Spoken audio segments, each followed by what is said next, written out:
চলো তোমাদের সাথে আজকে একটা দারুণ জিনিস শেয়ার করব। তার জন্য তোমাদেরকে কি করতে হবে, প্রথম থেকে শেষ পর্যন্ত ভিডিওটা দেখতে হবে আর আমার পাশে থাকতে হবে। তো চলো, এখন হাঁটতে বেরিয়ে গেছি আর এখন হচ্ছে বিকেলবেলা।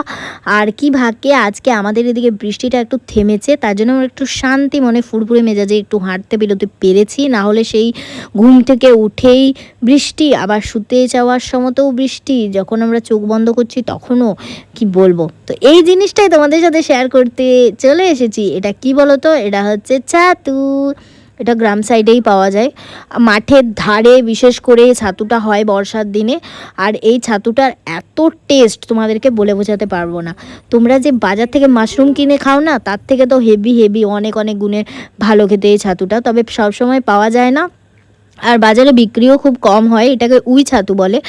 আর এটা ওই উইর ঢিপির পাশে বেশি দেখা যায়, আবার মাঠের এই সাইডগুলোতেও হয়। দেখো আমরা যে সাইডগুলো থেকে তুলছি সেই সাইডে, তবে আমরা তো ছাতু চিনি না, ওই জন্য এতদিন বুঝতেও পারিনি যে এই জায়গাটায় ছাতু হয়। আজকে ইনাকে তুলতে দেখে আমাদের মনে হলো ই বাবা, এই সাইডে ছাতু হয়, আমরা কেন আগে পেলাম না, পেলে হয়তো খেতাম। উফ কি যে দারুণ খেতে, তোমাদেরকে বলে বোঝাতে পারবো না।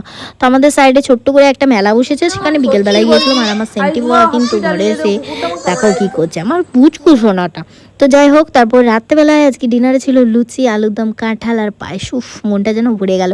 কবে থেকে বললাম না তোমাদেরকে ডাইটিং করব, ডাইটিং করছি, তো সব কিছু মিলেমিশে কী যে হবে, আবার মোটা হবো ভাবছি।